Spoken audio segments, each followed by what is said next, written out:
Hey guys, last week I came up with a concept, a short story for Halloween called The Lighthouse Killer. I liked the idea so much that I wanted to elaborate into something a bit longer with different episodes. I also wanted to set the story in the town I was born, Boston, Massachusetts.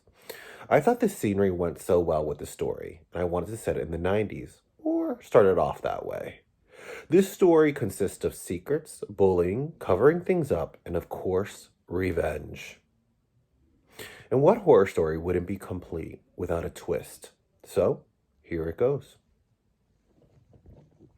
The Lighthouse Killer, Episode 6, Two Deaths on Monday. So, in the last episode, Rebecca, Brian, and Emily are sitting in the patio. Two out of three of them having drinks, discussing how someone edited the crime scene again and moved David's body to his house, having it even burn to the ground with his mother and aunt. However, they were able to escape. Emily was trying to calm Rebecca down while Brian was telling her that whoever did this did them a favor, fixing the problem for them.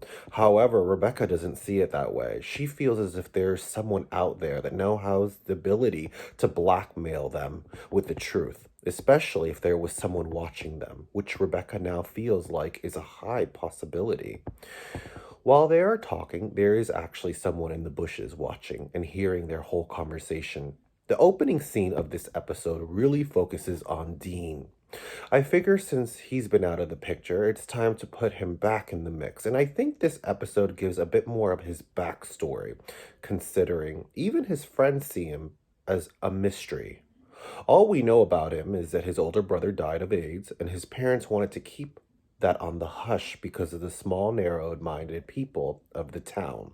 And that's why he was sticking up for David when he was alive and he was being bullied by the others. So in the beginning, Dean is putting the paper that Mr. Jacobs had assigned to everyone on Romeo and Juliet into his book bag. Remember, even the smallest of details matter in this story. Maybe not right away, but eventually.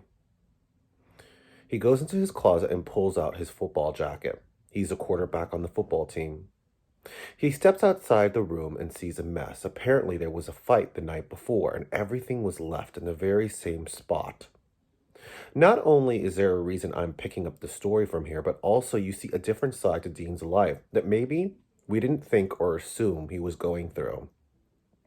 He sees his dad on the couch with an empty bottle cradled on his chest and the TV on. A news reporter is giving people the time and place of the candlelight ritual, a memorial for David's suicide. He shuts off the TV and goes to the kitchen and sees a grocery list. Before he heads off to school, he goes to his parents' bedroom. He knocks on the door and asks his mother if she would like him to get the things on the list after school. No answer. He starts to get emotional, thinking back to last night's events. I think it was so important to give just the right amount of information about Dean to the readers or listeners. So you suspect maybe father got physical with mom and he stood in the way. He keeps telling her that he's sorry that it won't happen again. Still, no answer. He turns the knob and realizes that the bedroom is locked. He finds that strange, so with his shoulder, he pushes the door 3 times the charm. When he goes inside, no one's on the bed. He looks at the puddle of water coming from the creases of the bathroom door.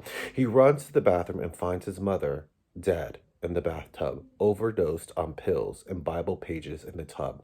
He screams for his father.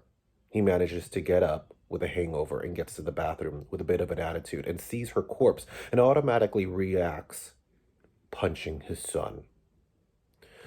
The candlelight ritual, right across from the school at a park, considering how little friends David had, there was quite a turnout. And of course, Emily, Rebecca, and Brian showed up. Both girls had roses to pay their respects. If you remember when David was talking to Rebecca near the rocks on Pelican Bay Beach, he was very close to his mother and he told her things, a lot of private things. At the candlelight memorial, a scene broke out. Amelia, David's mother, called out Brian and the two girls for their bullying, telling them that they may not have killed him, Well, that's what she thinks. But they pushed him to his death with their bullying.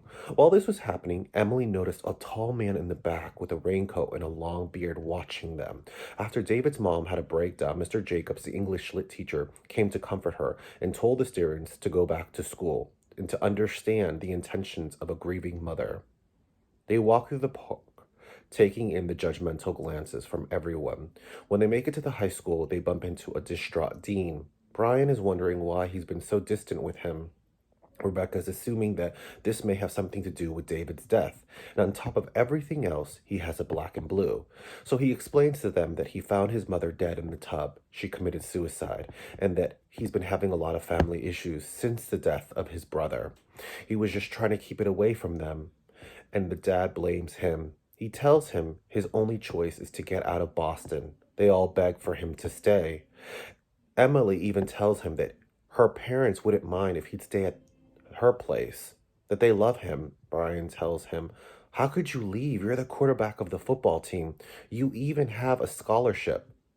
But he seems he has his mind set. Rebecca tries to talk him out of it by confessing her true feelings for him. Although he feels so flattered, he tells her his life is too fucked up for her and tells her that she could do better if he only knew. He turned around and made his decision. Stay tuned for the next episode.